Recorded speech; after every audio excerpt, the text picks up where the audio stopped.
Hola a todas, Mauri, ¿cómo estás? Bienvenidos al único programa de ecología de la televisión abierta argentina, Ambiente y Medio, una vez más en el Ecoparque, una vez más básicamente como siempre, con un QR, con muchísima información y dos personas que también pueden brindarte mucha información. Ella más que yo, pero bueno, no importa eso. Bien, ¿con qué arrancamos hoy?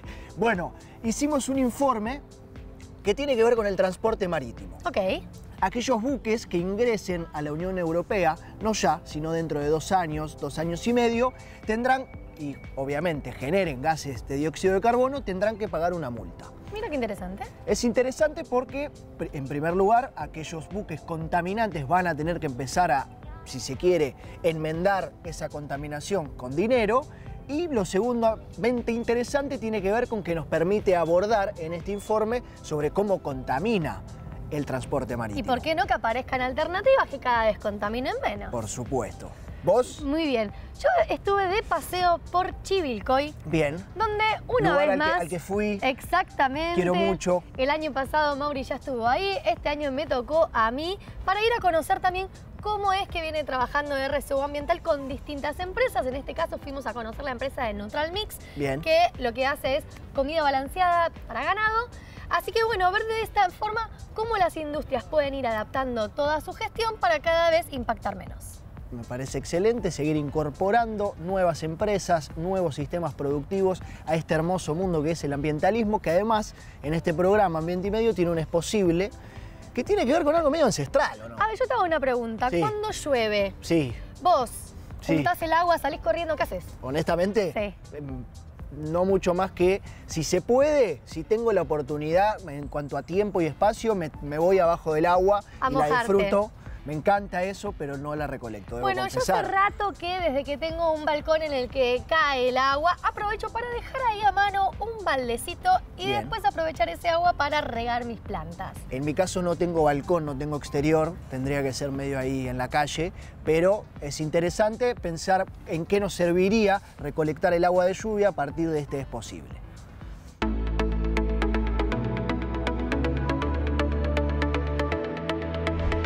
¿Es posible cosechar agua de lluvia? Desde que la humanidad comenzó a mirar el cielo, supo que de allí venía la vida. Durante milenios, las civilizaciones han recolectado el agua de lluvia para beber, regar y sobrevivir.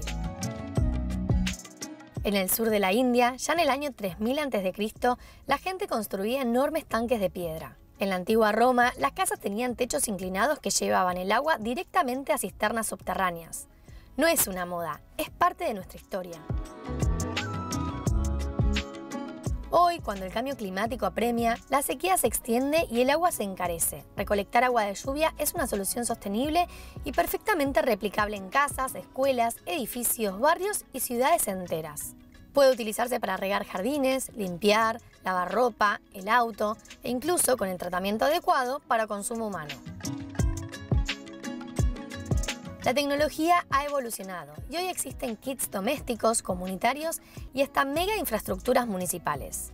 Por ejemplo, en Ciudad de México, uno de los lugares más poblados y con problemas crónicos de agua, el programa Cosecha de Lluvia ha instalado miles de sistemas en hogares de zonas vulnerables, permitiendo que muchas familias se autoabastezcan.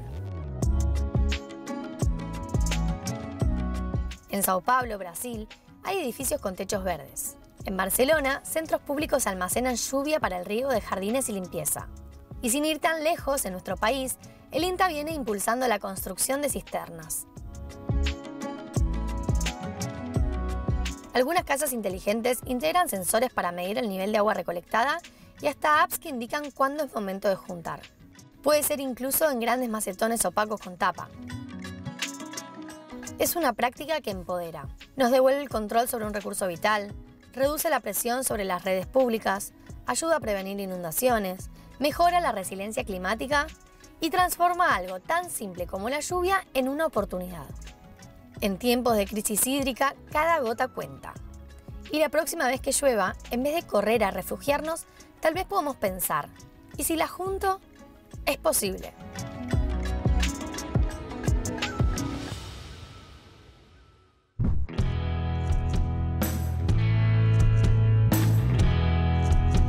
La industria del transporte marítimo dio un paso histórico. logrando un acuerdo para fijar un sistema global de precios de carbono, buscando alcanzar la neutralidad para 2050.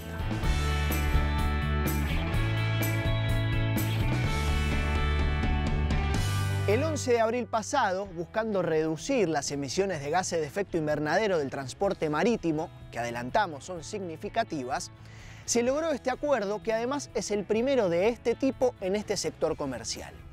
Es un hito, pero a la vez, a pesar de la magnitud del logro, varios expertos y especialistas alertan que el marco normativo establecido puede ser insuficiente para lograr y cumplir con las exigentes y necesarias metas climáticas a corto, mediano y largo plazo.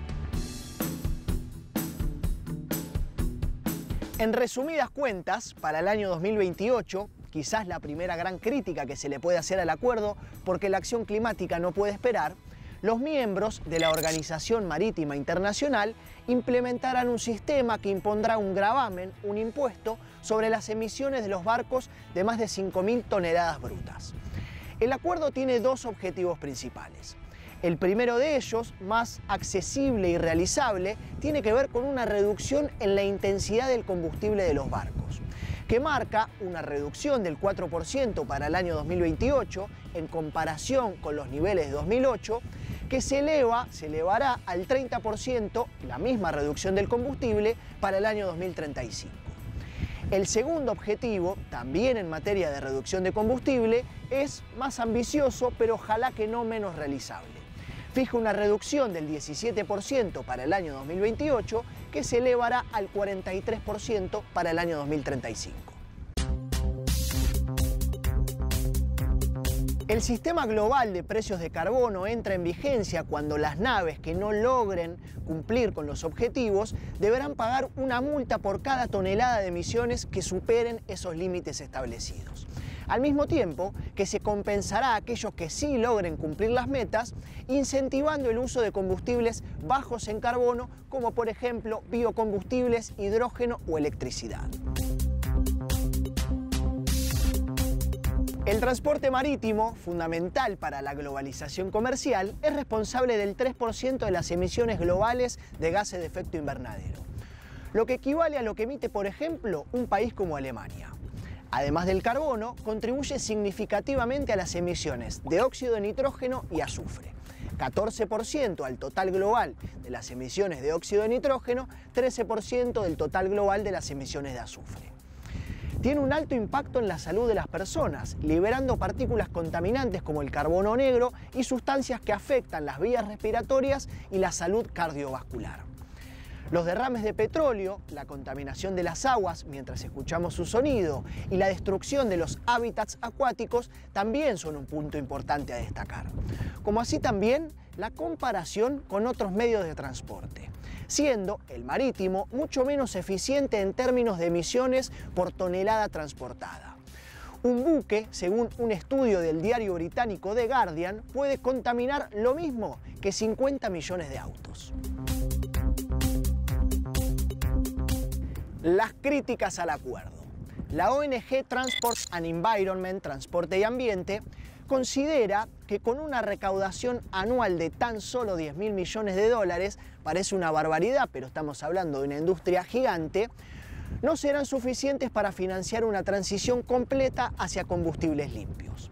Las proyecciones de la ONG muestran que las reducciones que se lograrán para el año 2030 serán de un 10% y para el año 2040 de un 60%, lejos del 20 y 80% comprometidos para esas fechas.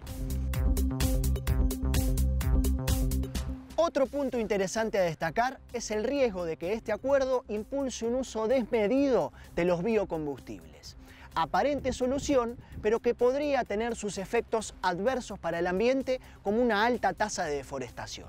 Lo que me invita a trazar un paralelismo conceptual, por ejemplo, con los autos eléctricos, que también se plantean como solución a los vehículos de combustión tradicional para evitar la quema de combustibles fósiles y así los gases de efecto invernadero, Pero al mismo tiempo, la minería de litio, elemento que se utiliza para las baterías de autos eléctricos, también está ocasionando gravísimas consecuencias ambientales. Por ejemplo, para las comunidades indígenas que viven cerca de los salares, afectando su abastecimiento de agua. Como por ejemplo mostramos a principios de este año en la cumbre indígena de la que nos invitaron a participar en Jujuy. Una medida propuesta y alternativa tiene que ver con promover combustibles electrónicos, conocidos como e-fuels, como el amoníaco verde y el metanol, que son caros y escasos y cuya infraestructura para distribuirlo y producirlo todavía se encuentra en sus primeras fases. Encontrar medidas alternativas resulta imperioso, pero también lo que no impere sean las lógicas del mercado y sí un equilibrio, una sostenibilidad y el bien común.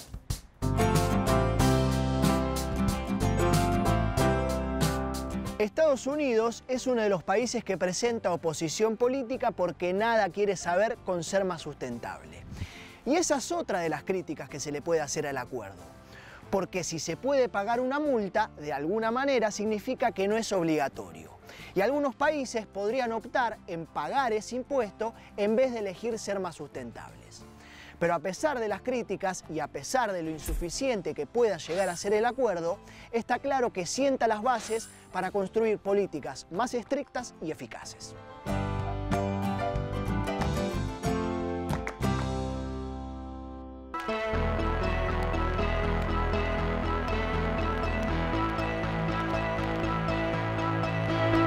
Ustedes que nos conocen seguramente ya saben que acá en Ambiente y Medio nos gusta poder darle continuidad a las cosas que vamos aprendiendo y también poder verle la otra cara a los procesos que vamos incorporando.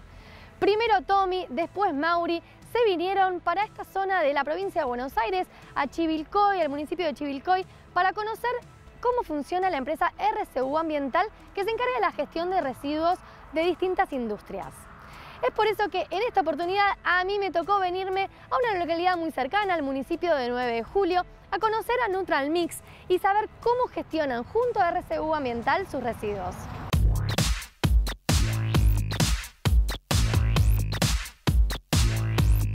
Estamos con Maxi de Neutral Mix y antes de arrancar quiero que nos cuentes un poco qué es lo que hacen acá.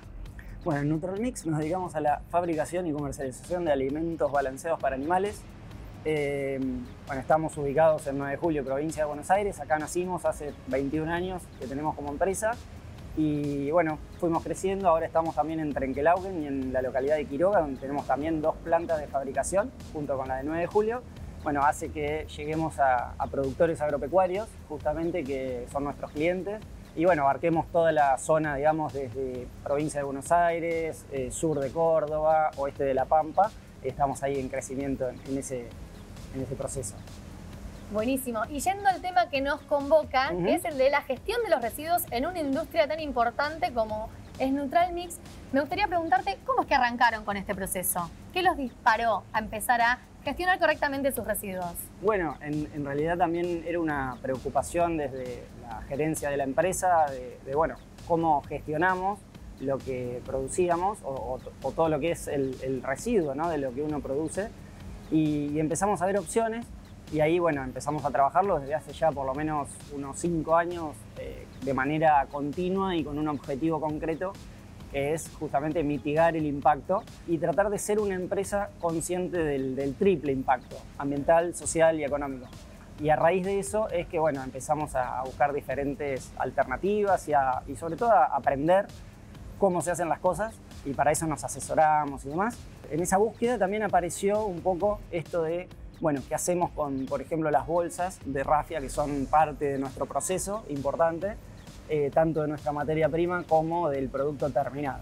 De esa investigación surge que vimos, Juan Pablo, uno de los chicos que trabaja con nosotros, vio a través del programa Ambiente y Medio, que sale por América, hace ya 1 año y medio por lo menos, vio que habían contactado una empresa que se dedicaba al reciclaje de las bolsas o materiales plásticos, no solo bolsas, y que terminaban transformándose en productos que después podíamos utilizar tanto en la industria, en el campo o de uso doméstico incluso, y eso se convertía en madera plástica para hacer esos productos, con lo cual nos gustó un poco la idea y averiguamos y bueno, nada, ahí empezamos un poco a caminar este camino.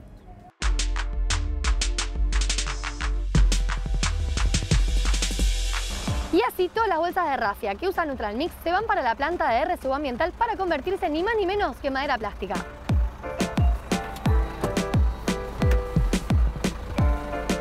¡Vamos!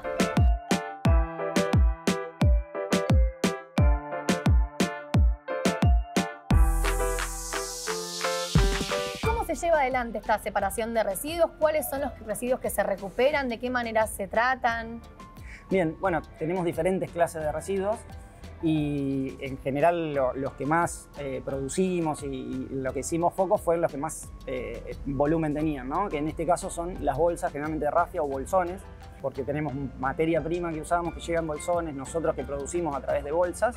Obviamente tuvimos que capacitarnos a ver qué hacíamos, cómo lo hacíamos, desde el proceso de ingreso, desde que producimos, digamos, ese residuo, cómo lo almacenamos, y ahí empezó todo el proceso de capacitar a la gente y poner los lugares adecuados para poder hacer la separación in situ.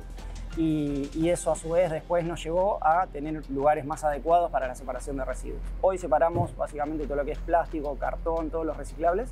Vidrio no producimos, pero bueno, podrían entrar dentro de eso. Y madera de pallets también. Eso por un lado. Y después algunos residuos orgánicos, que también es, bueno, basura, incluso la domiciliaria, de oficinas, todo lo que es restos de comida y demás. Todo eso también lo separamos. Y bueno, tiene otro tratamiento específico diferente, todo lo orgánico, a lo reciclable. Lo reciclable justamente es parte de lo que trabajamos hoy en día con esta alianza con RSU para poder ponerlo de nuevo, digamos, en esta economía circular.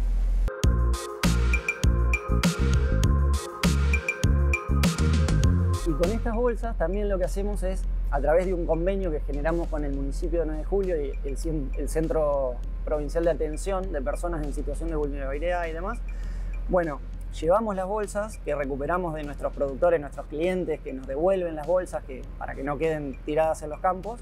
A través de ese convenio, la gente que trabaja ahí, las personas que trabajan, fabrican capas para terneros, que bueno, en época de destete esos terneros están a la intemperie y esto ayuda al bienestar animal. Y por otro lado, obviamente, recuperamos ese material de las bolsas y también bolsas para ir al supermercado y demás, que terminan siendo parte de la economía, lo cual además genera que ellos ese trabajo lo cobren, digamos, o sea, lo que producen lo venden. Y bueno, también socialmente termina siendo un proyecto social y no solamente ambiental con el recupero de las bolsas. Me encanta esto último que dijiste, porque cuando hablamos de impacto socioambiental y de mejorar el impacto socioambiental de una empresa, no se reduce únicamente a la gestión de residuos. ¿Qué otras cosas se están haciendo en este sentido? Bueno, también, por ejemplo, estamos empezando a medir todo lo que es la huella ambiental, y además de esto estamos en un proceso de certificar o meternos en aprender a realizar algunas certificaciones que tengan que ver con lo ambiental. Nunca nos vamos a cansar de repetir e insistir que cualquier industria, cualquier empresa puede y debería estar implementando un montón de acciones para disminuir su impacto ambiental. Me encantó escuchar que Ambiente y Medio no solo funciona como inspiración para empezar a incorporar estos cambios, sino también como puente para generar esta red entre aquellas empresas que necesitan encontrar soluciones y aquellas otras empresas que pueden brindarles esas soluciones. No se vayan, que todavía hay más Ambiente y Medio.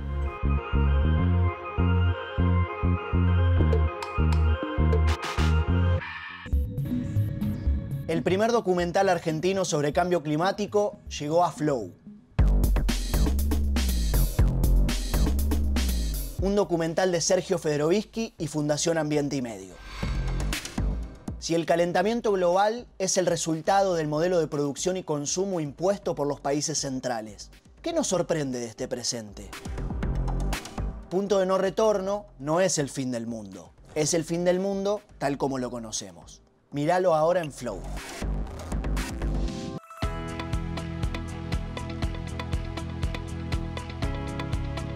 Aquel que va al Parque Nacional Los Glaciares, que dicho sea de paso es un afortunado porque es un lugar bellísimo, ¿fuiste? Sí, fui y es impresionante. Un lugar que recomiendo que ningún argentino se pierda.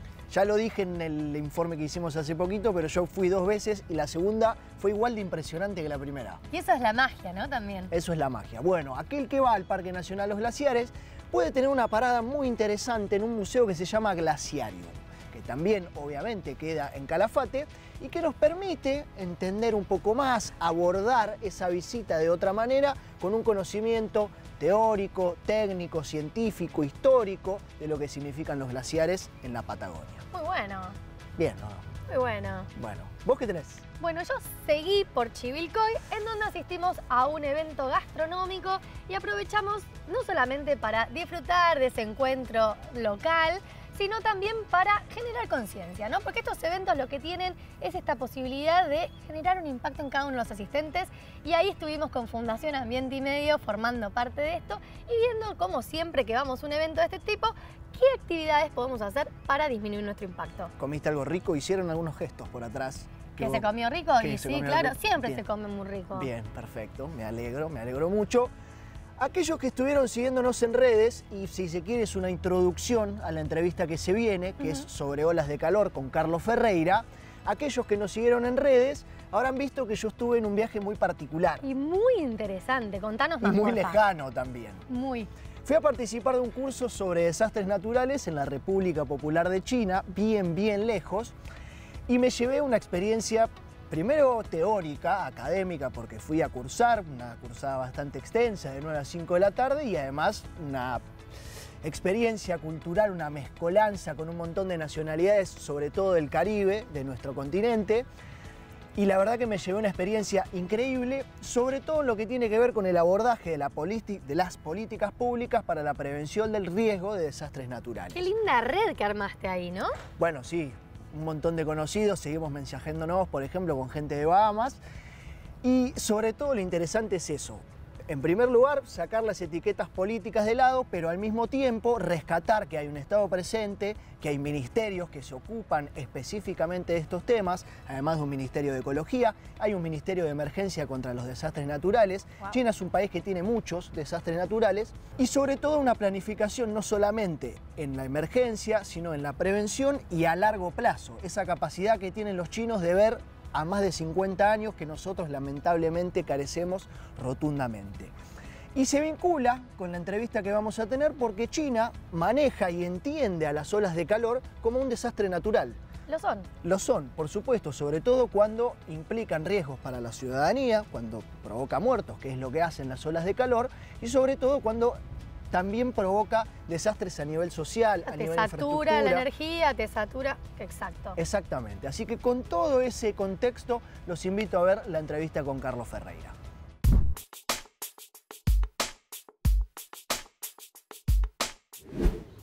El señor Carlos Ferreira, que se encuentra a mi derecha, me ha enseñado mucho últimamente en lo que tiene que ver con olas de calor desde la perspectiva sanitaria, fuera de cámara, y me pareció una excelente oportunidad para que comparta sus conocimientos a todo el público de Ambiente y Medio. Una muy cálida bienvenida. Muchísimas gracias, Ambiente y Medio. Felicitarlos por vuestro trabajo, que realmente es conocido ya en el mundo hispano de manera interesante. Muchas gracias, cálida bienvenida. Era, si se quiere, un juego de palabras, ¿no? Sin duda, sin duda. ¿Son las olas de calor una de las principales o la principal amenaza sanitaria que tiene el cambio climático? No es solamente amenaza sanitaria, es una amenaza sanitaria, económica, ambiental y política, porque el calor extremo ha sido definido como tal, como una política pública necesaria desde el Acuerdo de París. Vos hablás siempre de empoderar a la gente en la gestión del calor, de su temperatura. Quiero preguntarte de qué se trata eso y por qué nace esa necesidad de que la gente se empodere. En los hechos, el cambio climático se viene hablando hace mucho tiempo en el mundo angloparlante. Se ha insertado, y por ejemplo Estados Unidos, ya Canadá tiene hace 20 años programas para evitar los impactos del calor en la salud. En el sur global, en América Latina, en Argentina, nada. Realmente hoy yo diría que hay una experiencia marginal. 2 o 3 municipios tienen programas para contener los impactos sanitarios, económicos, ecológicos, ambientales del calor extremo. Y bueno, muchos de estos programas adolecen de los ejes fundamentales que planteaba París. El calor va a incrementarse, va a subir en una alternativa cercana a los 5 grados si todo sigue cual está, si seguimos utilizando los mismos modelos extractivistas, los mismos modelos de emisión de gases de efecto invernadero, y como Eso se está planteando en los países del sur global por diferentes razones, que no vamos a entrar ahora. Los niveles de emisión en nuestros países siguen siendo lo mismo, pero no hay una relación directa calor local, olas de calor locales. En realidad, los países del norte que emiten más que nosotros, que sí se adaptaron al calor, Estados Unidos, a la vez que tiene programas para adaptación al calor, es el país que más emite en el mundo. Y va a seguir, con el señor Trump, va a seguir emitiendo más, porque es un hombre que niega este cambio climático, no por razones científicas, y eso no lo dice la prensa, me agrada decírtelo, porque los medios aquí dicen, es negacionista, como planteando que la ciencia puede estar... No, él está en contra de esto, porque él está satisfaciendo los intereses de la industria de los combustibles fósiles. Pues esto es lo que pasó en la conferencia del parte del cambio climático. En Azerbaiyán, en Emiratos, los presidentes fueron los CEOs de la industria de los combustibles fósiles. Si muy difícilmente el calor global vaya a disminuir, porque los países que más emiten, por su calidad de vida, una familia de 10 personas que viven en la misma vivienda, tienen 10 autos, uno para cada uno, 10 coches, tienen 10 televisores, tienen 10 aparatos de aire acondicionado y ese nivel de vida no tiene nada que ver con el resto del mundo. Es insostenible. Entonces, desde ese punto de vista, tenemos que decirle a nuestros amigos del sur global, el sur global es todo lo que es África, Asia, América Latina, el sur de Europa, que hay que prepararse porque el calor va a seguir subiendo. Nosotros hemos aprendido después de mucho tiempo de ver que la gente no entendía lo que es el cambio climático, que si tú simplemente utilizas un termómetro en tu casa, con tu familia, tú con ese termómetro vas a saber poder y hacer el mapa térmico de tus habitaciones en tu casa, vas a ver cuál es la habitación más caliente para que tu hijo, tu bebé recién nacido, a la noche duerma en la habitación más fresca de tu casa. Pero si no tenés el termómetro, no sabes cuál es la habitación más fresca, porque el calor no es la información que da el servicio meteorológico. El calor es el que está en tu lugar de trabajo. Si estás en una escuela, si los niños que están yendo a clase en las escuelas públicas tienen un termómetro, cada aula le dirán, señor, mire que estamos llegando a los 38 grados y no tenemos aire acondicionado. Y por lo tanto ese es un primer paso para comenzar a prevenir. Lo mismo en el trabajo. Si tú en tu lugar de trabajo tienes medición de la temperatura, podrás hacer un plan para mitigar el impacto del calor y para protegerse. Eso significa adaptarse. Nos estamos adaptando al futuro que viene porque la temperatura va a subir y va a seguir subiendo. No es que va a venir el veranito. El número de días con calor extremo y el número de noches con calor extremo se ha incrementado casi por el doble al triple en muchos países del sur global. Entonces tenemos un camino para adelante de lucha ante el calor extremo. Y como entre nosotros hay un alto porcentaje de personas que también tienen vulnerabilidades, por ejemplo, que están enfermas, por ejemplo, un diabético, un bebé recién nacido, una mujer embarazada, un trabajador expuesto, un campesino al sol, realmente el sol produce mucho daño en términos de daño orgánico. ¿Por qué? Porque los seres humanos estamos preparados, a diferencia de otros animales, para evitar que el calor externo lo absorbamos. Tenemos el hipotálamo es el órgano termorregulador de nuestro cuerpo. Cuando afuera hace 30 grados y sube a 35, el hipotálamo dice a las glándulas empiecen a sudar. Si la temperatura sube por encima de esa temperatura, le dice a los intestinos, envíen sangre a la piel, le dicen al riñón, contiene orina para mantener humedad dentro del cuerpo para evitar que la temperatura se absorba. Cuando ese hipotálamo no funciona bien, y este es el caso de muchas personas crónicas que están en nuestra familia, o son compañeros trabajadores, o son niños enfermos, realmente ese cuerpo humano no reacciona adecuadamente. Y ese hipotálamo no funciona en estas personas, que muchas son enfermas porque hay medicamentos. Y esta es una tercera dimensión de gravedad, porque hoy en día en el sur global hay mucha gente que consume una cantidad importantísima de medicamentos que limitan la capacidad termorregulatoria del hipotálamo, y a diferencia de los países en el norte global, Estados Unidos, Canadá, donde allí sí la industria farmacéutica, allí sí los médicos están preparados para proteger a sus pacientes, aquí No. Y finalmente, para reducir, porque es muy denso, si esto, como muchas veces funciona en exceso, el Estado ha asumido después de París políticas públicas muy definidas. Hay una estructura que se llama centro de enfriamiento. No el refugio climático, un centro de enfriamiento que es un lugar que está en tu barrio para que las personas que son pobres energéticamente, y nuestro país tiene un alto porcentaje de gente en pobreza energética, la pobreza en general, para que ellos vayan y descansen allí en ese centro de enfriamiento, que es un centro comunitario, que es una escuela, que es una iglesia, que está aclimatada, que es mucho más fría que el entorno, y con esto pueden protegerse, prevenir, inclusive salvar su vida. Carlos, fue tan claro su desarrollo que no hubo necesidad de hacer preguntas. Te pido disculpas. No, por favor, al contrario, realmente lo digo con honestidad. Lamentablemente nos quedamos sin tiempo, sí, pero le agradezco muchísimo por haberte acercado. No, y aprovecho a ti para felicitarte, a tu compañera, porque estás desarrollando una capacidad de empoderamiento de las personas con vuestro programa. Lo vemos en España permanentemente, lo sé que te miran a ti desde Colombia, desde México, desde Ecuador, nos dicen, desde Chile, donde tenemos nosotros en la Alianza Clima, Vida y Salud nuestras delegaciones, así que os felicitamos por vuestro trabajo. Muchísimas gracias, Carlos. A ti. Y nosotros, como siempre, seguimos con más Ambiente y Medio.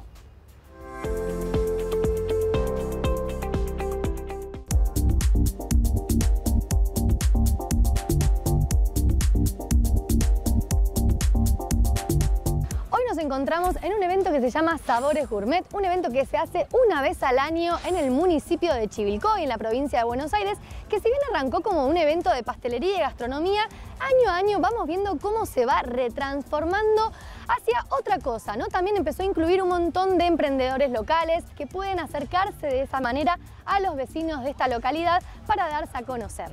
Con Fundación Ambiente y Medio no solo venimos a disfrutar de esta hermosa jornada acá en el partido de Chivilcoy, sino también a ofrecer un taller, una capacitación de cambio de hábitos. Y así como nos ven hoy acá, probablemente nos hayan visto participando en la Bioferia y en un montón de otros grandes eventos. ¿Por qué? Porque desde Fundación Ambiente y Medio nos parecen este tipo de eventos masivos, llenos de gente, una oportunidad ideal para poder interpelar a las personas, una oportunidad para poder plantar esa semillita del cambio que estamos buscando.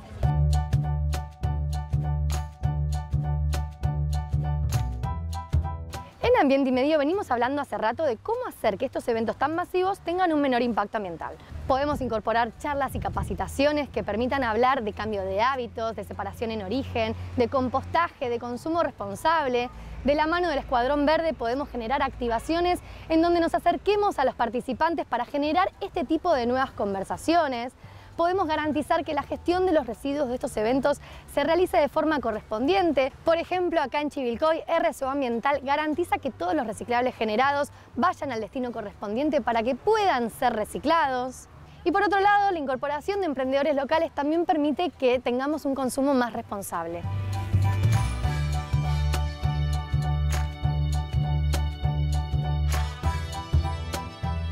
Muchas gracias. Una de las políticas ambientales que a mí me parecen más importantes en este tipo de eventos masivos es el uso de ecovasos para evitar el uso de descartables. Van a ver cómo los predios quedan despejados, limpios de descartables.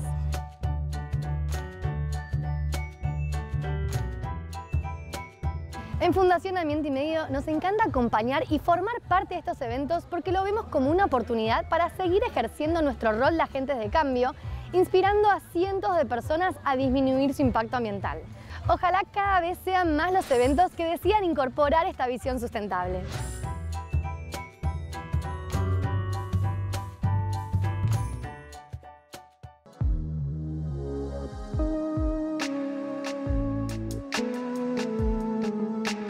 Es cierto que empezar un museo o un centro de interpretación desde adentro no es lo normal, y eso no tiene que ver con que la fachada no sea bonita, sino todo lo contrario, la están viendo en este momento.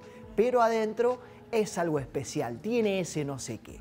Para darle a la visita al Calafate y al Parque Nacional Los Glaciares y al glaciar Perito Moreno otro vuelo, otro contorno y otro color, se creó el Centro de Interpretación / Museo Glaciarium. Si les parece, lo conocemos.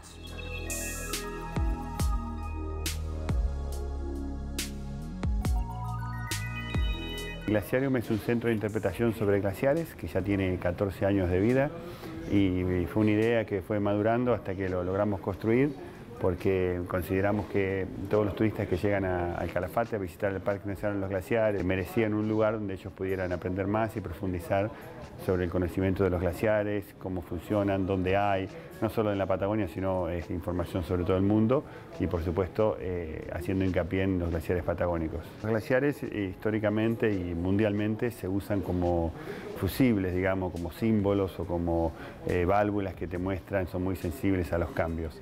Si bien nosotros estamos hablando de glaciares y tenemos un montón de información histórica, en muchos de nuestros contenidos, películas, maquetas o fotografías, infografías, hay referencias a los cambios que han sufrido los glaciares y que siguen sufriendo, como en el resto del mundo, incluida la Patagonia. Y eso tiene relación directa, entre otras cosas, no solo, pero con el cambio climático. Tenemos un túnel, una muestra que se llama 5 minutos antes del final, que es un poco una dramatización, un poco teatral, del cambio global y esperamos que eso sirva como un mensaje de cuidado del medio ambiente para quienes nos visitan. Quizá el más simbólico es el glaciar Perito Moreno, que era un glaciar que estaba estable históricamente en los últimos 100 años y hemos notado, y ya los estudios demuestran claramente, que después del año 2019-2020 ha empezado a cambiar su forma y ha empezado a perder masa. Las causas son muchas, acá falta mucho estudio, sobre todo de estaciones meteorológicas, para decir exactamente, bueno, esto es debido al calentamiento. De hecho, las estaciones meteorológicas muestran que no hay un promedio que esté en alza de calentamiento en esta región, pero sí hay picos de calor en los veranos, o sea que evidentemente está habiendo un cambio, sumado a la topografía, sumado a cuestiones, los glaciares que desembocan en el agua, como son los de los lagos acá, tienen otras variables que también influyen en su comportamiento, como ser anclajes naturales y lugares donde se apoyan en el lago. Pero bueno, nosotros tratamos de colaborar a estudiar y a conocer más sobre los glaciares y el clima, ¿no?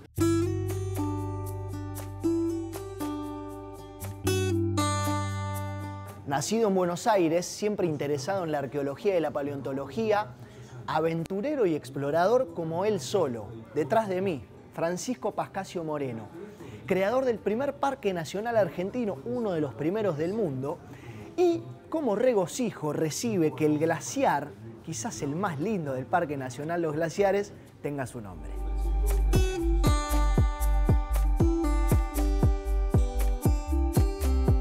Es un recorrido que se puede hacer tanto antes o después de ver los glaciares.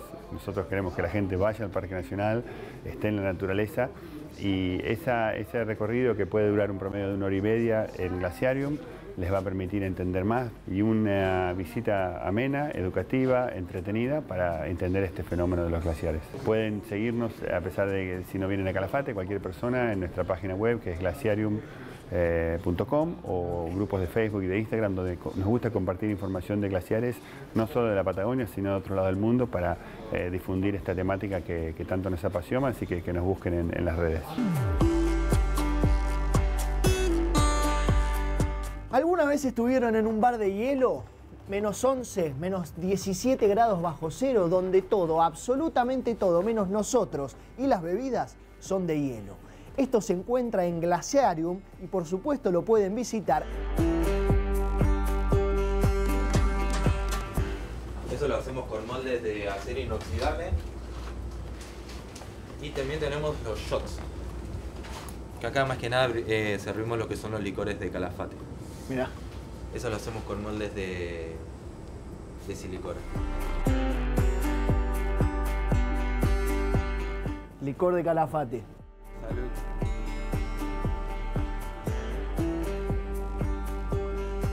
¿Qué te pareció? Mirá, dulce. Sí, dulce. Parece caliente al lado del hielo. Sí, tal cual, tiene otro increíble tipo de temperatura. Yo siempre le digo a la gente que si lo pueden probar, que lo ponen arriba de alguna bochita de helado, tipo de crema americana, algo. Esto encima queda muy rico. Ahí está la fachada que te debía. Y acá estoy yo, que te invito a visitar Glaciarium, porque siempre hablamos de que para preservar algo hay que conocerlo. Bien, eso está perfecto, pero yo le voy a agregar un pasito en el medio, que es interpretarlo. Lo que nos va a ayudar a cuidarlo de manera mucho más eficiente, porque está claro que si queremos visitar a los glaciares tienen que estar, y para eso hay que cuidarlos.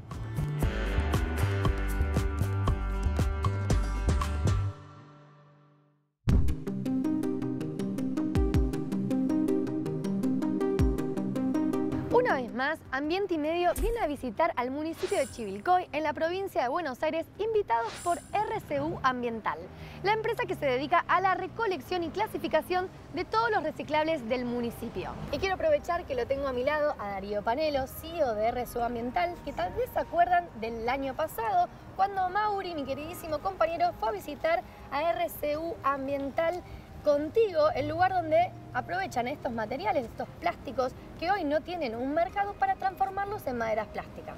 Hace poco, hace un par de programas atrás, retomamos este debate alrededor de las botellas de amor, y te pongo a vos en contexto y también a quienes por ahí se perdieron de esa nota, donde nosotros destacamos dos temas particulares. En principio, el rol que tiene la botella de amor a la hora de crear este nuevo hábito, introducirlo en las familias.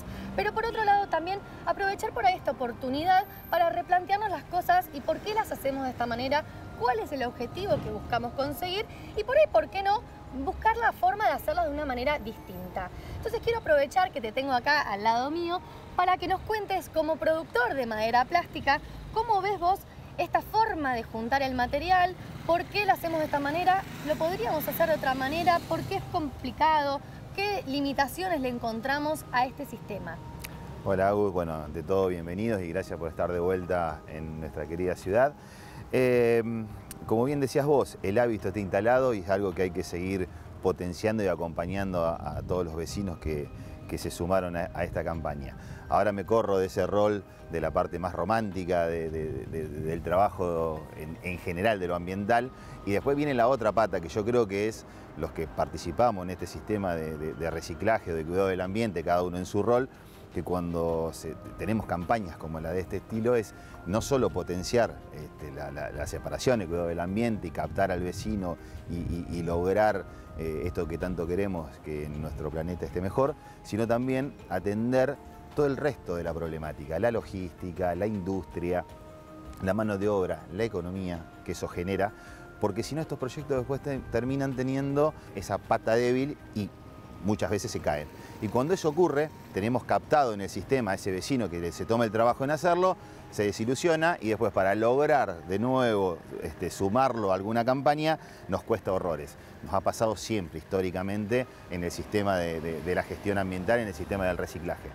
En el caso de Botella de Amor, el contenedor en el que está puesto, cuando digo contenedor, es esta botella de PET de un tipo de plástico, con todo el resto de los plásticos que son diferentes polímeros. Cuando miramos la botella adentro hay de todo, desde envoltorios de arroz, fideo, caramelo, film, lo que se nos ocurra, que está buenísimo, pero a la hora de procesarlos en la industria tenemos dos grandes problemas. Uno, la parte más mecánica del trabajo, de la industrialización, que es que si molemos todo junto, nos cuesta mucho que esto se funda y logremos una alta calidad en la madera. ¿Por qué? Porque el PET es un pseudo problema para esa fusión de plásticos. Ese es el principal problema industrial que tenemos. Entonces, mecánicamente, ¿qué tenemos que hacer? Abrir la botella en algún corte transversal o horizontal, sacar todo el polímero plástico que está dentro, la botella enviarla al proceso de reciclado para una nueva botella, que es para lo que está hecho el sistema, y lo de adentro enviarlo a madera plástica. Ese trabajo manual en 3.000 botellas que puede tener un camión batea que todos vemos en la ruta de vez en cuando, son 3.000 botellitas de todo este estilo, imaginémonos, abrirlo a mano, sacarlo de adentro, y ese proceso nos lleva, aparte que es hacer para atrás el proceso que hizo el vecino, que ya es un tema, digo, uno lo hace de una manera, el otro hay que desarmarlo, nos lleva mucho tiempo y ese tiempo es costoso a la hora de industrializar. Y el otro, que no es menor, y yo siempre digo, el sistema del reciclaje, tenemos que hablar de la economía que genera, no tanto de la ganancia, sino también como del costo, es que todos los polímeros que están adentro, y pongámosle número, hoy rondan entre los 40 y 50 pesos el kilo del polímero que está adentro de Botella de Amor.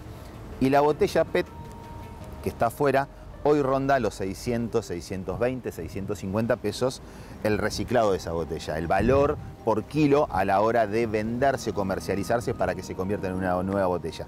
O sea que si yo industrializo todo junto esto, estoy perdiendo dinero.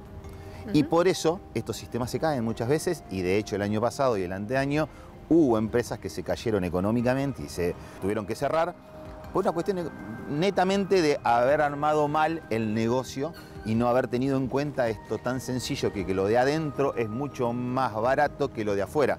Entonces estoy perdiendo casi, te diría, un 600% de rentabilidad. Entonces lo que tenemos que repensar no es que no sirve más Botella de Amor, sino que ese hábito hay que potenciarlo y cuidarlo porque es fundamental lo que están haciendo los vecinos, sino en repensar el contenedor o repensar cómo vamos a industrializar esta Botella de Amor en nuestras plantas, la mía o cualquier otra. Así que me parece que el desafío que nos toca a los gobiernos, a las organizaciones vivas que están llevando adelante esta campaña, a los difusores como ustedes, a nosotros como industriales es, che, juntémonos en una mesa y discutamos cómo seguimos con esta campaña tan buena y cómo logramos que esa economía no haga que esta campaña se caiga. Me encanta poder charlar con vos para poder aprender sobre esta parte industrial, ¿no?, del proceso, porque justamente lo que nos interesa a nosotros es que esto funcione. Ya hemos aprendido que la Botella de Amor en este formato logró meterse en las casas de cada uno de los vecinos. Ahora bien, nos vamos dando cuenta de las limitaciones que va teniendo este proceso y que de alguna u otra forma todos queremos que esto funcione. Y me parece súper importante esto último que dijiste, armar una mesa de debate que incluya a todos los actores, vecinos, productores, recicladores, recuperadores urbanos, para que de esa forma podamos empezar a plantear una política mucho más clara para el que está del otro lado y que sirva también para recuperar la mayor cantidad de material. Me parece importantísimo que podamos entender que lo operativo y lo económico son variables también que tenemos que tener en cuenta para que esto fluya. Así que muchísimas gracias por contarnos toda esta parte y espero que esto sume a este debate que venimos desarrollando desde Ambiente y Medio.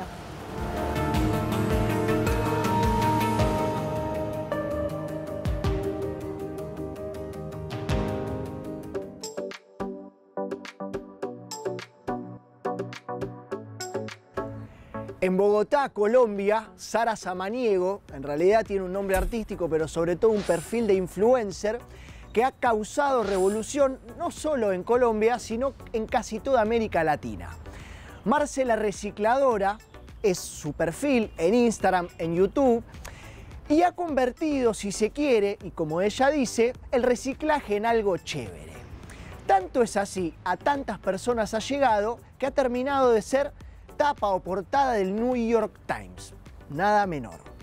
Y lo importante es que cada uno con sus formas, porque lo importante es que cada uno tenga su manera de comunicar, llegar a cada vez más personas para que puedan incluir nuevos hábitos, de los cuales, por ejemplo, nos habla siempre la persona que va a ingresar en segundos nada más, que tiene que ver con mi amiga Blonda Verde.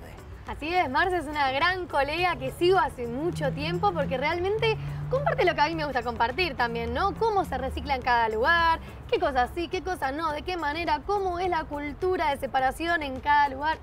Yo también recomiendo muchísimo que la sigan a Marce. Y además tiene muchos videos, sobre todo en YouTube, visitando a plantas recicladoras de Colombia, que nos permite también tener una perspectiva de lo que significa el sistema de reciclaje ahí, que obviamente es distinto al de nuestro país, y con videos muy bien producidos, interesantes, insisto, con su manera de comunicar, que obviamente es personal, porque nosotros también tenemos cada uno la nuestra, pero lo importante es llegar a cada vez más personas para ir cambiando un poco la realidad. De hecho, estuvo en Argentina hace un tiempo mostrando también las cooperativas locales, así que muy contentos con su trabajo. Y ya que estamos hablando de YouTube, pueden suscribirse a nuestro canal. Con la campanita. Gracias, porque eso nos hace un gran favor. Seguirnos en nuestras redes sociales, porque hacemos un montón de contenido, porque a la vez somos Fundación Ambiente y Medio, hacemos y creamos periodismo y contenido ambiental para ustedes, para nosotros, para todos. También para Marce la Recicladora, ¿por qué no? No, lo que no dijimos es para dónde salimos. Por favor, para allá. Nos vemos la semana que viene.